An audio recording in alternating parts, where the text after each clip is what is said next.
Bonjour à tous et à tous, je vous propose aujourd'hui une courte interview de Virginie Chanson, qui est coach en développement personnel et pendriologue. Alors est-ce que tu peux nous expliquer ce terme de pendriologue, Virginie? Alors bonjour à tous. Oui, en fait, j'ai trouvé ce terme en grande partie grâce à mes clientes qui m'ont dit, après avoir vécu un accompagnement avec moi et notamment lors du tri de penderie, qu'elles avaient l'impression d'avoir vécu une vraie thérapie par le vêtement, enfin par leurs vêtements. Et je me suis dit, bah vraiment, mon travail finalement, il part de là. Il commence par la penderie parce qu'il y a des analogies entre la relation qu'on a à nos vêtements et la relation qu'on a à nous, à notre vie et aux autres qui sont hyper fortes. Et trier et analyser sa penderie selon une méthode qui permet de comprendre certains fonctionnements vertueux ou vicieux, c'est vraiment la façon dont je travaille. Et en fait, j'adore ce terme parce qu'il procure de la joie, il évoque quelque chose de léger. La penderie, c'est quelque chose qu'on a, qui est simple, qui est au quotidien, ça fait pas peur, c'est ludique. Et trier sa penderie, c'est très utile aussi. Et je trouvais ça sympa de mêler ce tri de penderie à une analyse un peu plus, avec une approche plus thérapeutique, mêlant des outils de coaching, de développement personnel, qui permet d'accéder à un travail sur soi en profondeur et puis surtout efficace sur le long terme. Et du coup, je trouve qu'en ça, pendriologue, bah, ça résume hyper bien mon approche et ma méthode et je trouve ça assez marrant. Ouais, alors moi je suis même un peu jaloux parce que je conseille à tous mes clients de trouver un terme spécifique comme ça, tu vois, pour eux, et je le conseille aussi pour moi, et moi j'ai toujours pas trouvé d'ailleurs. Alors donc le tien il est parfaitement adapté, donc pendriologue. Il faut juste que je m'habitue à le dire parce que souvent je bloque en fait entre penderie Ouais, et ologue, mais bon, ça va aller tout seul. faut s'habituer. Donc ta conférence en fait c'est comment votre garde-robe, donc votre penderie, peut vous permettre d'incarner et de développer votre activité. Alors c'est programmé pour le samedi 19 mars à 18 h. Et je l'ai vu, bien sûr, j'ai eu un accès privilégié et je tiens vraiment à te féliciter parce que si j'ai bien compris, c'est une première pour toi. Et donc tu t'en sors vraiment, vraiment très bien, le sujet est maîtrisé, on voit bien que c'est ton truc, c'est frais, c'est différent, etc. Et je suis ravi que ce thème soit abordé dans ce colloque parce que c'est un colloque qui est consacré aux peurs, aux doutes, aux croyances, etc. Donc c'est un petit peu lourd, un petit peu plombant. Et là on est vraiment sur quelque chose de différent et de léger, comme tu l'as dit tout à l'heure, de gai, quoi. Alors, ce sujet du vêtement en fait que l'on porte, finalement, il en dit bien plus que ce qu'il n'y paraît, quoi. C'est-à-dire qu'on ne fait pas très attention. Voilà, aujourd'hui, je me suis habillé comme ça. Quand je vais à rendez-vous, je m'habille d'une façon ou d'une autre. Quand je reçois en cabinet. Et toi, tu fais vraiment attention à tous ces petits détails. Bah oui, en fait, bah déjà pour revenir sur le challenge de la conférence, comme j'explique dans la conférence, c'était vraiment mon objectif, mon challenge 2016. Donc je suis hyper contente parce que l'année commence plutôt bien, c'est génial. Ce qui est fou, c'est que faire cette conférence justement et dépasser ces freins et ces blocages que j'avais à me mettre en avant, ça m'a, si tu veux, ça m'a mis dans une nouvelle dynamique professionnelle et personnelle avec des nouveaux projets que je suis en train de mettre en place, que je rêvais de faire depuis longtemps, un peu en secret. Et voilà, j'ai l'impression d'avoir pas mal appris en dépassant ce point-là. Puis même techniquement, grâce à toi, j'ai appris à encoder une vidéo, un truc Ouais. où il y a 2 semaines, je pensais ne jamais pouvoir faire ça. Donc voilà, j'ai appris plein de choses. Et puis je suis surtout hyper heureuse de partager sur ce sujet du vêtement qui est passionnant, surtout quand on le relie à la confiance en soi. Et moi, j'arrive à un moment dans mon activité où j'adore justement l'individuel, ce contact très particulier que j'ai avec mes clientes très proches. Mais j'avais un besoin et une envie de partager aussi au plus grand nombre. C'est une des raisons pour lesquelles j'écris aussi le livre de ma méthode et sur ce sujet.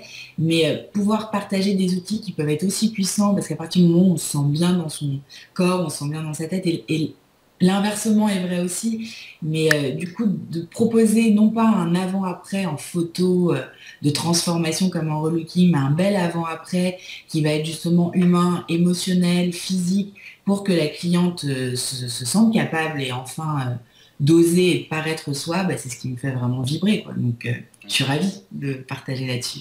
Non, c'est super. Et il y a une chose qui m'a frappé aussi, c'est que tu as une approche un peu différente parce que tu dis que commencer par le travail. Alors, quand on commence sur un travail d'image, quoi, un travail d'image de soi, Ouais. d'identité finalement. Alors, commencer par les couleurs, les coupes et les matières, et c'est vrai que j'ai tout de suite pensé à ça quand on le voit derrière toi d'ailleurs, hein, tu as, Mm. comment est-ce que ça s'appelle déjà ça? La colorimétrie, La pour faire le colorimétrie, voilà. test Donc on met des tissus, on voit si ça nous va, etc. Donc quand on exactement. pense à ton métier, on pense immédiatement à ce genre de choses, les couleurs, les coupes, la matière. Et toi tu dis, commencer par ça, ben, ça n'a aucun sens. Et tu as une formule d'ailleurs intéressante dans la conférence que j'ai repérée, c'est les clés du paraître et les clés de l'être. Alors est-ce que tu peux juste développer rapidement ce petit point?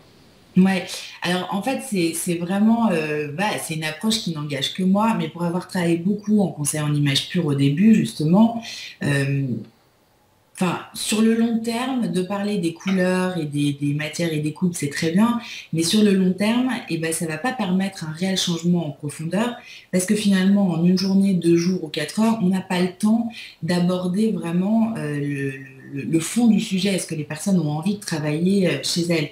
Et surtout que je ne vais pas l'apprendre aux professionnels du bien-être, mais entre ce que nous dit la personne, la raison pour laquelle elle vient et les enjeux qu'il y a vraiment derrière, souvent il y a un gap. Et donc à un moment, je me suis rendu compte que si je voulais vraiment accompagner les gens d'une manière authentique et que le changement, moi j'avais pas envie de prendre en otage les gens à ce qu'ils reviennent à chaque saison, à chaque tendance, me voir parce qu'ils ne savaient pas faire du shopping. J'avais envie de donner des clés pour les laisser autonomes derrière et que ce soit quelque chose qui soit évolutif en même temps qu'eux et que ça continue après l'accompagnement. Et là, je me suis dit, la seule façon, c'est vraiment de commencer par l'être. Et parce que voilà, même si elles viennent chercher de la forme, elles viennent chercher une image derrière, à la base, les personnes avec qui je travaille ont quand même envie de travailler sur le fond. Et surtout, il faut d'abord travailler sur le fond avant qu'on travaille sur la forme. Et c'est pour ça que les clés du paraître, dans ma façon de travailler, ça arrive dans une seconde étape, voire... J'ai la lampe, c'est que sa gueule. Qu'est-ce qu'on fait? On le garde pour le bêtisier alors? Ouais, on le garde pour le bêtisier. Allez.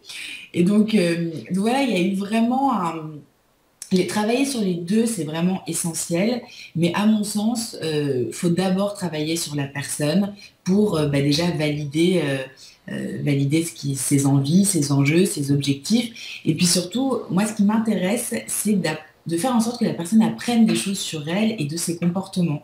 Et je trouve ça, au démarrage et sur une bonne partie de l'accompagnement, très intéressant de travailler sur la personne et surtout les vêtements.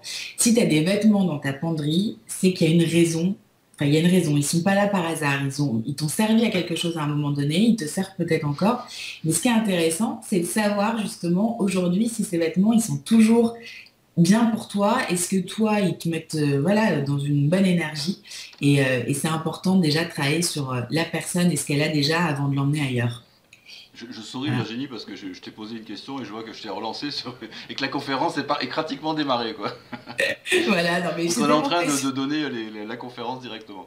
Alors Ouais. le principe de ces mini interviews, Mm. c'est de t'arracher en fait un petit peu de valeur supplémentaire. Donc est-ce que tu as un conseil que tu n'as pas forcément donné dans la conférence et que tu pourrais de toute façon, une petite astuce, quelque chose en plus que tu pourrais nous donner là maintenant tout de suite sans avoir à attendre donc cette fameuse conférence?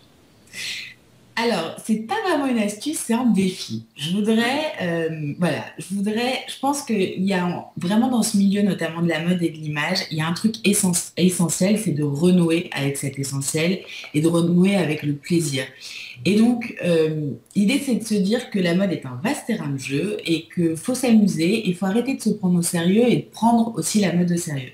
Donc, je vais vous lancer un défi à tous, à toutes, c'est que chaque jour, vous allez porter quelque chose qui vous fait réellement plaisir. C'est-à-dire, je sais pas, ça peut être des sous-vêtements. Moi, j'ai quelqu'un qui me dit à chaque fois que je porte ce sous-vêtement, j'ai une puissance qui se met, enfin voilà, qui me porte. Ça peut être, voilà, ce qu'on veut, une boucle d'oreille, un accessoire, des chaussures, mais quelque chose qui va vraiment nous faire plaisir et qu'on va vraiment porter pour nous et pas pour les autres.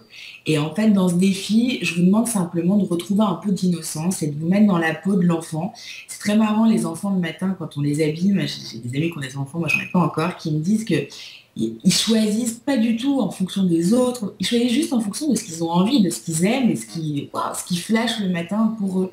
Et donc voilà, qu'on en récupère un petit peu nos âmes d'enfants et qu'on arrive le matin à ouvrir notre penderie, à se dégager un peu du regard des autres, de ce poids lourd, de l'image, mais de choisir quelque chose qui nous fait vibrer et qui nous Porter plaît. ou oser porter ce qui nous fait Exactement, envie quoi. exactement. Donc merci beaucoup Virginie, je t'invite à propos de Facebook, je t'invite à te connecter régulièrement sur le groupe Facebook Connexion Bien-être, donc pour y lancer des sujets ou répondre à celles et ceux qui sont intéressés par ton approche. Donc à bientôt. Merci, j'y serai, à bientôt. Merci, ciao. Ciao.